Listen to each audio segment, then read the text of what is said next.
Ya, Assalamualaikum warahmatullahi wabarakatuh, Tribuners.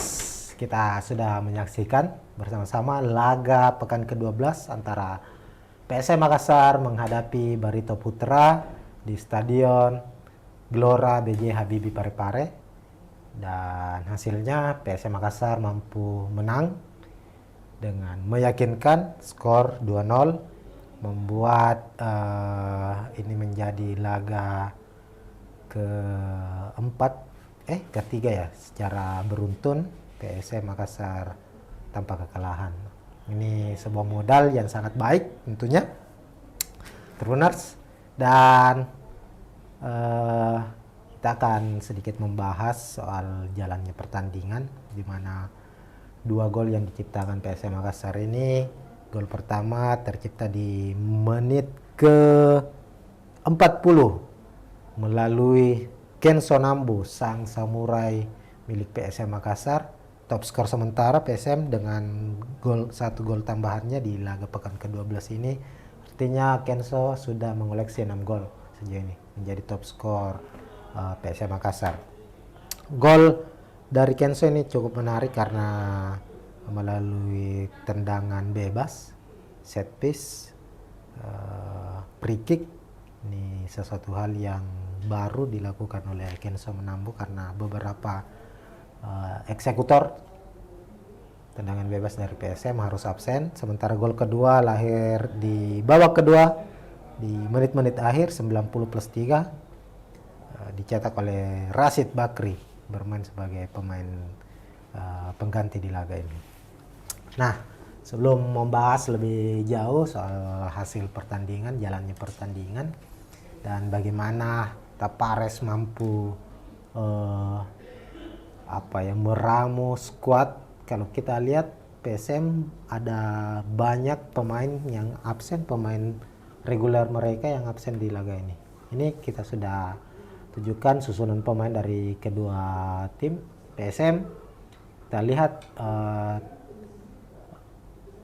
tanpa Yuran Fernandes, tanpa William Pluim, Yakob Sayuri, Yanca Sayuri, ini 4 pemain yang biasanya bermain sebagai starter harus absen di laga ini, sehingga ada perubahan yang cukup signifikan di skuad PSM Makassar. Dari posisi penjaga gawang, Reza Arya tetap menjadi pilihan utama setelah kembali membela timnas di FIFA Matchday, bermain sejak menit awal. Lalu untuk 3 back ini terjadi perubahan. Absennya Yuran Fernandes, belum hadirnya Kike Linares membuat Bernardo memilih Akbar Tanjung sebagai bek tengah. Ini sangat-sangat menarik ini, sebab kita ketahui bersama Akbar Tanjung ini adalah pemain yang posisi aslinya sebagai gelandang bertahan. Postur tubuhnya tidak memperlihatkan bahwa Akbar Tanjung ini seorang bek tengah ya. Namun ia dipercaya bersama dengan Sapurdin Tahar kembali tampil setelah 3 kali absen setelah mendapat sanksi dari Komdis PSSI, kembali dimainkan sebagai starter dan bersama dengan Erwin Gutawa. Trio lini belakang PSM Makassar ini sangat-sangat kita lihat di pertandingan tadi tuh begitu impresif caranya bermain, pembacaan bola sangat baik, memutus serangan lawan sangat-sangat baik, dan Akbar Tanjung juga menunjukkan menunjukkan kelasnya sebagai pemain yang bisa bermain di sejumlah posisi. Lalu untuk 5 gelandang ya yang digunakan oleh PSM Makassar, karena Akbar Tanjung ditarik ke belakang bermain sebagai stopper, akhirnya Tapares memainkan M. Arpan berduet dengan Ananda Rehan sebagai gelandang bertahan.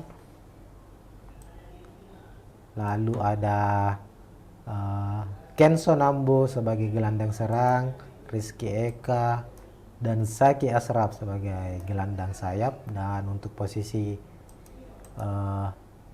duet lini depan, duet striker Adilson dan Everton Nascimento. Sementara itu Barito di Kabayangkara posisi penjaga gawang, 3 back ada Renan Alves, Hasim Kipu, Empirli, lalu di tengah ada Makan Konate, Bayu Pradana, Bagus Kahpi, Ilham Mahendra, dan Friendly Saputra, dan di depan ada Gustavo Tochantis dan Murilo Mendes. Ya, sepanjang babak pertama kita lihat, kalau kita perhatikan bahwa kedua tim agak kesulitan di awal-awal babak pertama, mau PSM maupun Barito Putra. PSM Makassar yang biasanya bermain agresif, mencoba memburu gol secepat mungkin, nampaknya di awal pertandingan sangat-sangat kesulitan. Beberapa kali PSM mencoba untuk bermain long ball ya ke depan, namun ini selalu gagal. Pemain-pemain seperti Pertonas Cemento, Adilson Silva, Kenzo ini mendapat penjagaan yang cukup ketat dari Hasim Kipu utamanya dan Renan Silva, dan selalu gagal. Begitupun dengan Barito Putra juga bermain tidak terlalu ofensif, dia juga banyak menunggu, sehingga yang terjadi adalah pertandingan di babak pertama nyaris tidak banyak tercipta peluang dari kedua kesebelasan, dan rata-rata area yang banyak terjadi duel itu di sisi sayap ya. Ini posisi yang terjadi banyak duel di sini, duel antara Rizky Eka dengan Makan Konate, Rizky Eka dengan Gustavo Tochantis, Saprudin Tahar juga bermain baik, selalu mematahkan serangan yang dibangun oleh Makan Konate. Begitupun di sisi kanan, Saki Asraf, Erwin Gutawa berduel dengan Murlino Mendes dan Friendly Saputra. Ini juga terjadi duel, lebih banyak duel terjadi di sisi sayap. Sementara itu di lini tengah ini tampak ada kebuntuannya, kreativitas dari Kenzo tidak terlihat, Marpan tidak terlihat, begitupun dengan Ananda Rehan. Di Barito Putra juga Bayu Pradana selalu gagal memberikan umpan matang. Makan Konate, apalagi Makan Konate, setiap kali berduel dengan Saprudin Tahar itu selalu kalah, beberapa kali kalah. Namun pada akhirnya Kenzo Nambu mampu mencetak gol di menit ke-60, memanfaatkan tendangan bebas ya, sehingga membuat PSM Makassar unggul 1-0 di babak pertama. Nah, memasuki babak kedua, disinilah pelatih dari Rahmat Darmawan, pelatih dari Barito Putra, Rahmat Darmawan, mencoba untuk bermain lebih menyerang, mengandalkan sisi-sisi sayap mereka untuk menyerang ya. Makan Konate, Bagus Kahpi, Bayu Pradana, ini begitu agresif. Hanya saja memang ketatnya pertahanan dari PSM Makassar itu. Erwin Gutawa bermain sangat epik, Akbar Tanjung, Saprudin Tahar, Ananda Rehan, Saki juga demikian, itu bermain sangat dengan semangat yang sangat luar biasa. Memang secara, kalau kita lihat secara statistik ya, Barito Putra ini lebih banyak menguasai jalannya pertandingan, artinya secara ball position, secara penguasaan bola unggul telak Barito Putra di angka 75%, sementara PSM Makassar hanya 25%. Namun efektivitas serangan yang dilakukan oleh Barito Putra itu tidak lebih baik dari PSM Makassar. Ini karena mereka meskipun menguasai jalannya pertandingan, banyak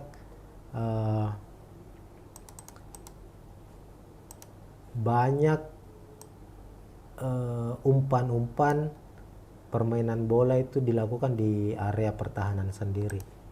Inilah yang kemudian membuat PSM Makassar cukup nyaman. Ini juga diakui oleh Rahmat Darmawan usai pertandingan bahwa mereka dipaksa untuk bermain di zona mereka sendiri, menguasai bola di zona mereka sendiri dan kesulitan untuk menembus area kotak penalti dari PSM Makassar. Ini juga yang mengkonfirmasi bahwa secara serangan PSM jauh lebih efektif. Selain 2 gol yang tercipta tentunya yang membuat PSM Makassar memenangkan pertandingan ini. Untuk hitungan shot on target, PSM lebih baik, yakni mampu menciptakan 6 shot on target, sementara Barito Putra hanya 2 kali shot on target. Artinya memang Barito betul-betul dipaksa untuk bermain, dipersilakan untuk menguasai bola sebanyak mungkin, namun mereka hanya bermain di area pertahanan sendiri, tidak mampu masuk ke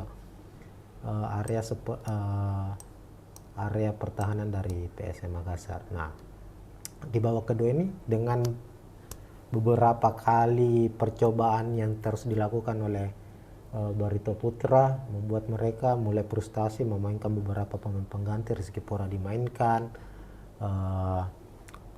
Mike Ott juga dimainkan. Ini salah satu pemain kreatif juga, ini pemain asal Filipina ya yang dimainkan juga. Exal dimainkan, ini pemain yang bermain ngotot sampai-sampai mendapat kartu kuning meskipun bermain sebagai pemain pengganti. Namun tidak ada hasil yang bisa diciptakan.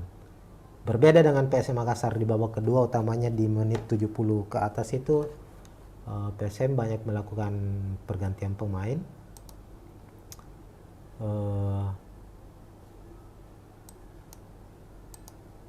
Donald bisa dimasuk, Zaki Asraf diganti, dimasukkan Victor Detan ya, masuk menggantikan Zaki Asraf. Lalu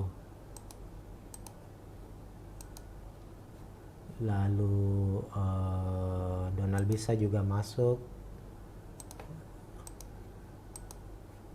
Donald bisa masuk, keluar Everton ya kalau tidak salah ya, Everton. Kemudian Adelson juga ditarik keluar di babak kedua.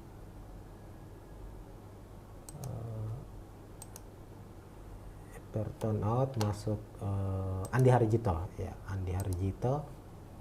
Kemudian selain itu ini juga yang menarik karena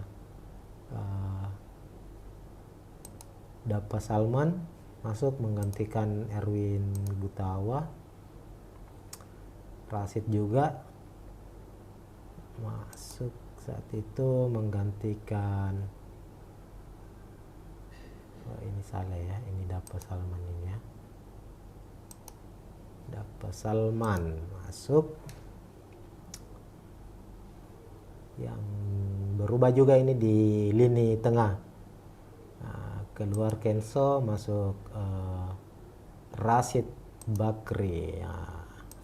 Nah, ini secara perubahan pemain ini memang Tavares ingin memberikan memberikan kekuatan baru, utamanya di menit 70 ke atas.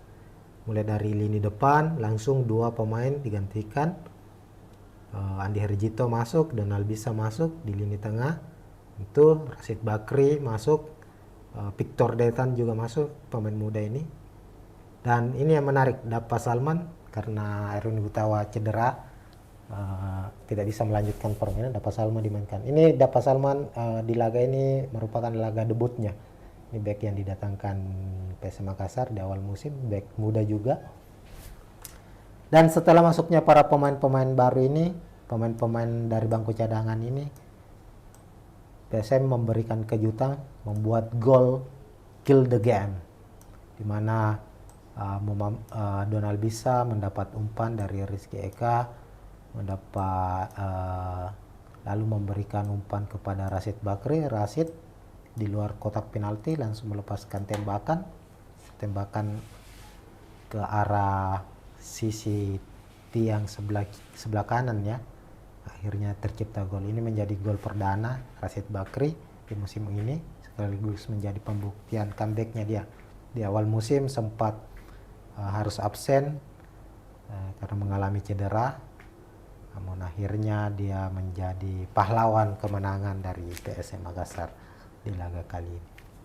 Ini sesuatu hal yang menarik, artinya bahwa PSM Tapares mampu melihat beberapa momen dan memilih untuk menyimpan pemainnya tenaga dan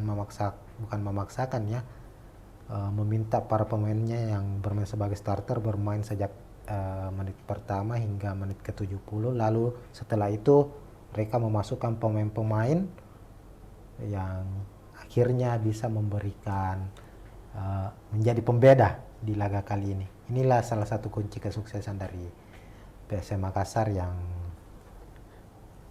mengalahkan Barito Putra di pekan ke-12 ini. Nah, dengan kemenangan PSM ini mereka langsung naik ke posisi ke-7 saat ini. Sementara Barito tertahan di posisi kedua. PSM saat ini mengoleksi 18 poin. Dan kemenangan ini juga menjadi modal PSM untuk semakin percaya diri, karena laga selanjutnya PSM akan bermain di AFC Cup ke markas Haiphong, wakil dari Vietnam, pada hari Kamis ya. Itu hari Kamis tanggal berapa ya hari Kamis? Hari Kamis kita lihat tanggal 21 berarti ya.